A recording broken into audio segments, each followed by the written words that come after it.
Je suis Jocelyne Gérard, je suis américaine, française et allemande et je travaille avec les étudiants en Master Massy depuis bien des années en tant que professeur associé et je viens du monde professionnel donc normalement je dois pouvoir amener des expériences et des connaissances du monde professionnel.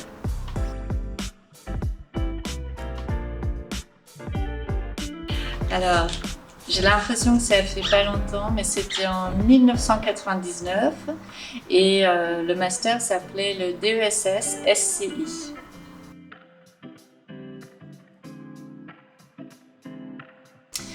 J'ai eu un parcours qui allait dans beaucoup de directions, mais j'ai eu la chance de travailler pour des entreprises très intéressantes. Donc ça m'a permis d'avoir vraiment des découvertes, de découvrir d'autres cultures, d'autres pays, d'autres façons de travailler et un melting pot de tout ça.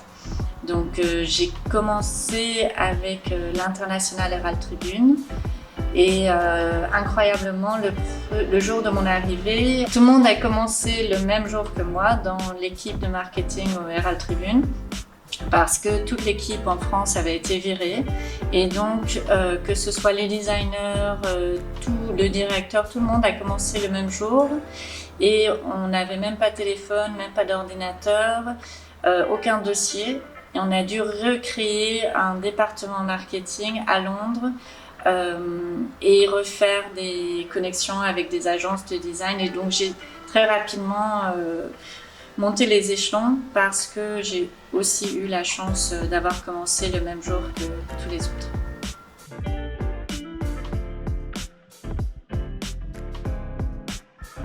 À avoir un certain degré de professionnalisme et une façon d'analyser la communication, d'analyser les systèmes qui est vraiment unique au master et qui vous permet vraiment d'arriver dans le monde du travail avec un bagage conséquent.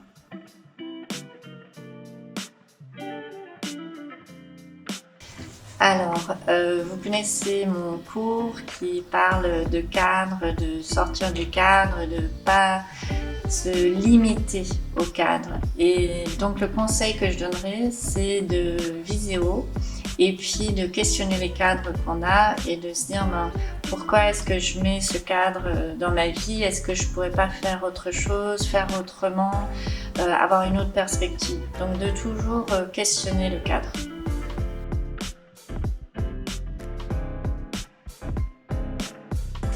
Alors, j'ai travaillé sur des projets vraiment super intéressants, que ce soit des redesigns complets pour l'Herald Tribune, pour grosses entreprises de vente de bateaux, pour des magazines, pour des maisons d'édition. Mais quand on pense au mot fierté, on revient tout de suite à tout ce qui est, du moins pour moi, on revient à tout ce qui est émotionnel. Donc tout ce qui est des projets de design, tout ça, ça part dans l'arrière-plan. Et là, on est plus sur de l'humain. Et quand j'ai pu faire évoluer des gens, quand j'ai pu aider des étudiants à comprendre des aspects du savoir-faire et des fois du savoir-être, du savoir-vivre, que ce soit des étudiants ou des collègues ou des jeunes stagiaires. Et là, on est plus connecté pour moi au mot fierté que pour des projets qui ont fait gagner plus d'argent à une entreprise. On n'est pas sur de la fierté, on est sur du travail bien fait à ce moment-là.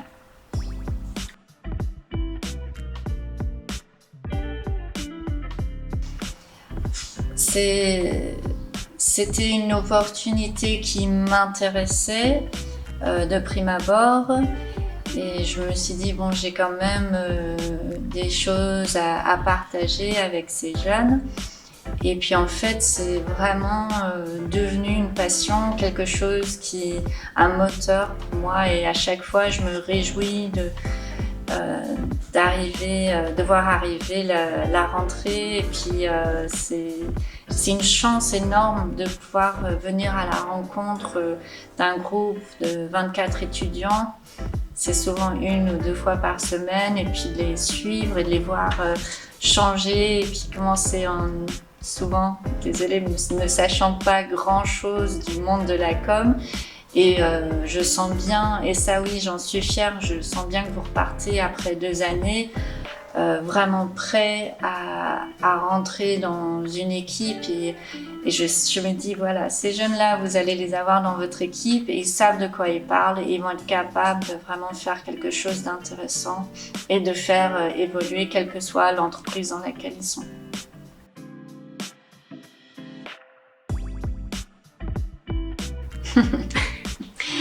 Est-ce que j'ai un talent caché? Non, à part le fait de pouvoir parler quelques langues. Je sais peindre, mais pas très bien. Mais ce serait peut-être mon talent caché, c'est de savoir mal peindre.